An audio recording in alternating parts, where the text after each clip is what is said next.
Oh, wow. Charlie, you can still draw a crowd.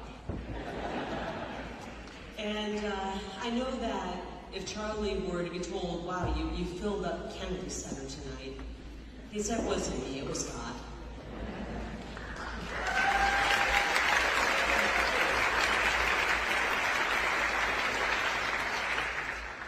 I miss Charlie.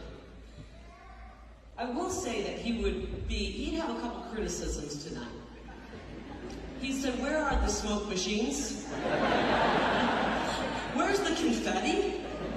Where are the sparklers when Bobby Kennedy took the stage? Because Charlie knew how to put on a show to spread the message of Jesus Christ.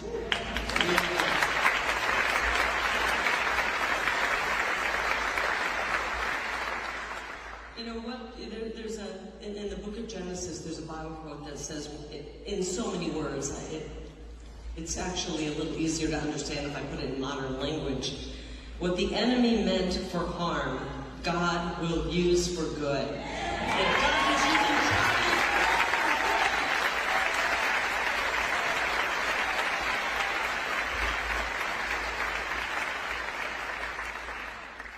I'm heartbroken about Charlie's loss. 31, and somebody took his life. I got the call on Wednesday. I was working, and a friend of mine called and said, is Charlie okay? I heard he was shot. I said, Charlie who? Couldn't have been Charlie Kirk? And I got on, of course I went to Twitter, like how many of you went to Twitter? Went to Twitter, and I saw a clip of people running. And I thought, that doesn't look good. That doesn't look good. I knew Charlie was starting up this amazing movement where he was going to go campus to campus to talk about America and what's happening in America, which is so amazing and so powerful. And talk to people who disagree with him. Debate them. There's nothing more peaceful than that. Our first clip I saw was of people running, and I thought, that looks bad, but of course everything's going to be fine. And then I saw another clip. And it was Charlie being asked a question. And out of nowhere, an assassin's bullet came through the crowd and hit him in the neck. We saw his head. We saw the blood, and we saw him go down. We've got to stop this, folks. We can't let this go on. This violence has got to stop.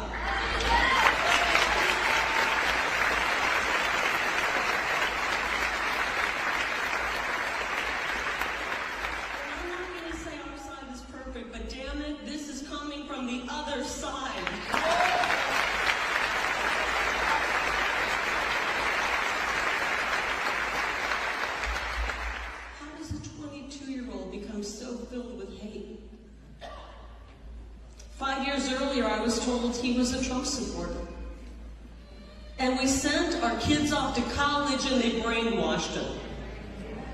I am making a plea to mothers out there. Do not send your children into these indoctrination camps.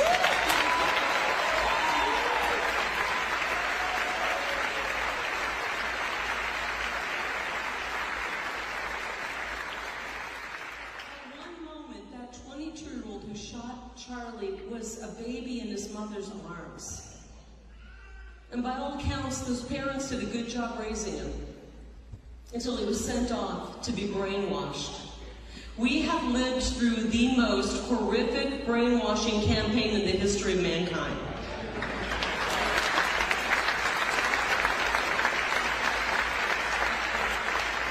And the very fact that we're all here means we have somehow survived it.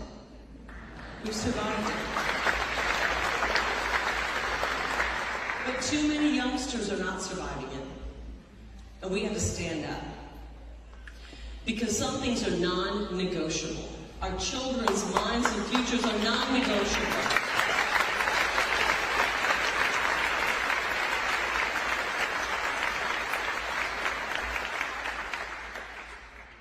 Charlie Kirk came to my house several years ago with Erica. They had just gotten married. I remember remember asking him about the beautiful wedding rings that were they were made specifically for them, matching rings.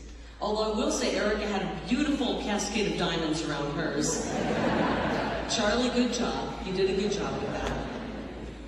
And they hadn't had children yet, and my children joined us at the table, and it happened to be the day I invited them to dinner. It happened to be, by the grace of God, the day that President Trump gave me my first endorsement from President Donald J. Trump, which is pretty special.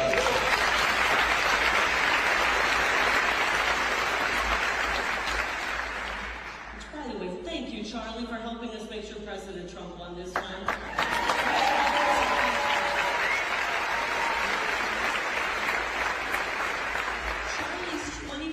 Younger than me. I'm not going to have you do the math. Please do not do the math. If I catch one of you with the calculator on your phone right now, I'm going to have the security guards take your phone. 25 years younger than me, and I was so excited through dinner, I kept saying, I got the endorsement, Charlie. And he finally said, stop. Enough celebrating. Let's make the next plan. What's the next step? And for 2.5 hours, Charlie gave me the best political advice of anybody in the world. I mean, better political advice than you could get from anybody who had 60 years on him. And then when he left, he said, from now on, I thought this was great. He said, by the way, from now on, your first name isn't Carrie. Your first name is Trump endorsed, and your last name is Carrie Lake.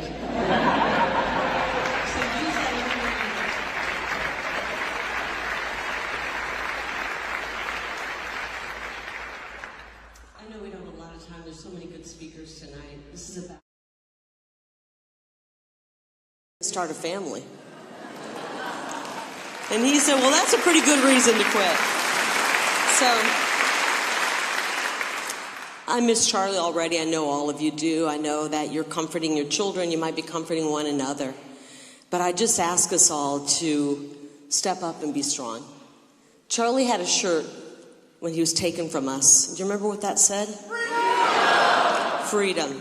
We can't have freedom without faith, and I believe that Charlie will live an even bigger life after Wednesday than he would have before Wednesday, and I hate to say that because I miss him.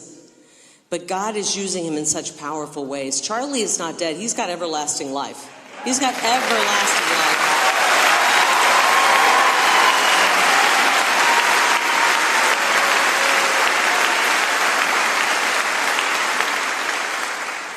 I tried to sleep in today, and my beautiful, wonderful husband brought me coffee in bed, which is the best thing ever. Find a good spouse, please, everybody. If you're not married, find one that loves and supports you. And I was reading I got on Twitter, and I happened to, one of the first things I saw was from Tyler Boyer, who we love in Arizona. He is Charlie's right-hand man at Turning Point Action. They're trying to put him in prison, by the way, because of his support for President Trump. So this fight is not over, not by a long shot. We're here today fighting because Charlie and many people before Charlie gave us the courage, but it's not going to be easy. If you think it's going to be easy now, if you're really willing to stand up and fight, it's really going to get harder. They're going to try to cancel you. You're going to lose friends. How many of you have lost friends? Keep your hand up. How many of you have been canceled? How many of you have been lawfared? I need 3 arms. How many of you have been deposed? Subpoenaed? It's not going to get easier. It only gets easier when we meet the Almighty in heaven. That's when it gets easier. But until we do, we've got to be up for the fight. Before I leave tonight, I want to read you something that Tyler shared on Twitter. He said, please take the time to look through these posts. It was a woman who had said, how many of you are going to go to church tomorrow because of Charlie Kirk? And there were 805 posts as of Saturday night. Today there were about 8,000 posts.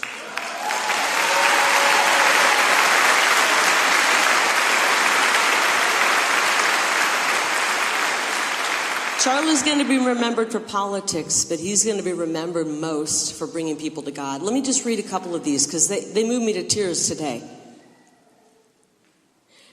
I'm going to church because that's exactly where Charlie would want us to be, said one post. One post said, my husband and I are going to try diving into this journey with our children for the first time ever since Wednesday when Charlie died. Another person said, I just bought a Bible. I haven't been to church in 10 years. My body hurts, my brain hurts, I need rest, and I only know one way to find it. Another person said, I bought my first Bible on Friday. First Bible I've ever owned, and I'm finally seeing the light of it.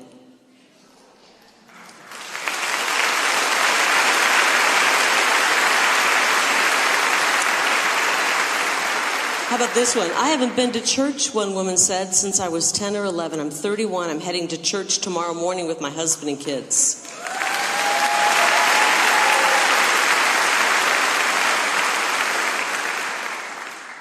I got to find the one I love the most because it was the first Bible verse I reread when I was 50. I can't find it, but I'll tell you what it was. Somebody said, I bought a Bible.